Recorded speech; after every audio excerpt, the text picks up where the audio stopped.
Halo semuanya, selamat datang di pembahasan kita kali ini. Langsung aja ya, pernah nggak sih Anda masuk ke sebuah tempat yang benar-benar baru? Tempat yang belum pernah Anda kunjungi seumur hidup. Tapi tiba-tiba, ada perasaan aneh dan super kuat kalau Anda udah pernah ada di sana sebelumnya. Perasaan ini tuh umum banget, tapi jujur aja, sering bikin kita merinding dan kebingungan. Rasanya kayak kehidupan nyata kita tiba-tiba berubah jadi adegan sinetron, di mana ceritanya diulang-ulang tanpa alasan yang jelas. Anda ngerasa tahu apa yang bakal terjadi selanjutnya, atau hafal sudut ruangan itu, padahal logikanya kan nggak mungkin. Kok bisa ya otak kita main-main kayak gini? Nah, sensasi misterius ini tuh sebenarnya punya nama resmi. Dari bahasa Prancis, perasaan familiar terhadap momen yang benar-benar baru ini disebut déjà vu.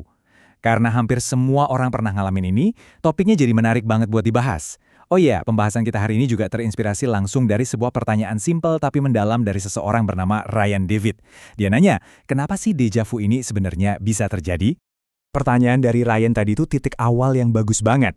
Dan buat jawab itu, hari ini kita bakal pakai topi detektif kita. Soalnya asal Anda tahu aja, para ilmuwan, dokter, dan peneliti saraf tuh udah bertahun-tahun muter otak buat mecahin kasus neurologis yang satu ini. Ini bener-bener investigasi gede-gedean soal apa yang sebenarnya lagi terjadi di dalam kepala kita sendiri. Saking bikin pusingnya fenomena ini, Anda tahu nggak ada berapa teori yang nyoba ngejelasin déjà vu? 40. Bayangin, sampai 40 teori ilmiah yang beda-beda secara aktif nyari tahu penyebabnya. Itu jumlah yang luar biasa banyak loh, cuma buat ngejelasin kejadian sehari-hari. Ini ngebuktiin betapa rumit dan kompleksnya cara kerja otak manusia itu. Oke, mari kita selami ini, kita jelas nggak mungkin ngebedah ke 40 teori itu hari ini bisa keriting nanti kepala kita. Jadi, mari kita saring dan persempit tersangka utama kita jadi dua teori yang paling menonjol. Yang pertama, namanya epilepsi lobus temporal, dan yang kedua adalah familiarity-based recognition, atau pengenalan yang didasarkan pada rasa familiar.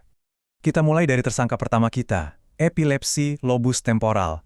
Namanya emang kedengeran agak medis ya, tapi teori ini menarik banget.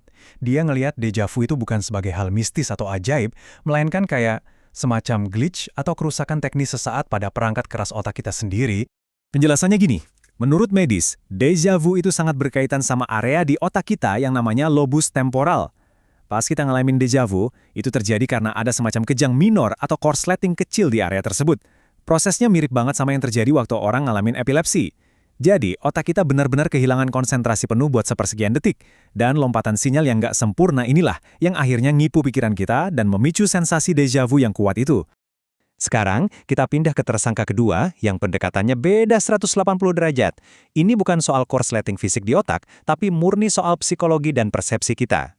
Teori familiarity-based recognition ini ngejelasin kalau déjà vu itu terjadi karena kita sebenarnya ngenalin suatu objek yang kita temui, tapi masalahnya kita ngenalinnya nggak secara penuh atau nggak sadar. Biar gampang, coba bayangin skenario ini ya. Langkah pertama, hari ini Anda lagi jalan, terus ngelihat orang pakai baju yang unik banget. Langkah kedua, besoknya Anda pergi ke tempat baru yang benar-benar belum pernah Anda kunjungin. Nah, tanpa sadar Anda ngelihat ada orang di sana yang pakai baju persis kayak kemarin. Langkah ketiga, tiba-tiba muncul rasa familiar yang kuat. Alam bawah sadar Anda tuh ngenalin baju itu, tapi otak Anda salah nangkep. Bukannya mikir, saya familiar sama bajunya, pikiran Anda malah memproyeksikan rasa familiar itu ke seluruh tempat tersebut. Anda ngerasa udah pernah ke tempat baru itu, padahal semuanya cuma trik karena satu objek kecil yang nyangkut di memori Anda. Terus pertanyaannya sekarang, kalau déjà vu seringnya soal memori dari objek di sekitar kita, siapa sih target utama dari fenomena ini? Apakah ada kebiasaan sehari-hari tertentu yang bikin seseorang jauh lebih sering ngerasain déjà vu? Kita masuk ke mode profiler nih. Ternyata beneran ada. Menurut penelitian ilmiah, déjà vu itu sering banget dialami sama orang-orang dengan 3 kebiasaan ini. Pertama, orang yang hobi jalan-jalan. Kedua, mereka yang sering banget nonton film. Dan ketiga, orang-orang yang sering bermimpi. Coba deh tanya ke diri Anda sendiri. Dari 3 kebiasaan tadi, Anda masuk ke kriteria yang mana nih? Kenapa 3 kelompok tadi sering jadi korban? Alasannya super logis. Aktivitas kayak bepergian ke tempat baru, nonton berbagai adegan film, dan punya dunia mimpi yang aktif, itu bikin otak mereka nyimpen objek visual dalam jumlah yang masif banget. Bank memori mereka penuh. Akibatnya, pas mereka ketemu situasi yang sama sekali baru, gede kemungkinan ada satu objek kecil di tempat itu yang tumpang tindih sama ribuan ingatan visual mereka. Objek-objek yang mirip inilah yang bikin otak salah baca situasi dan akhirnya memicu déjà vu.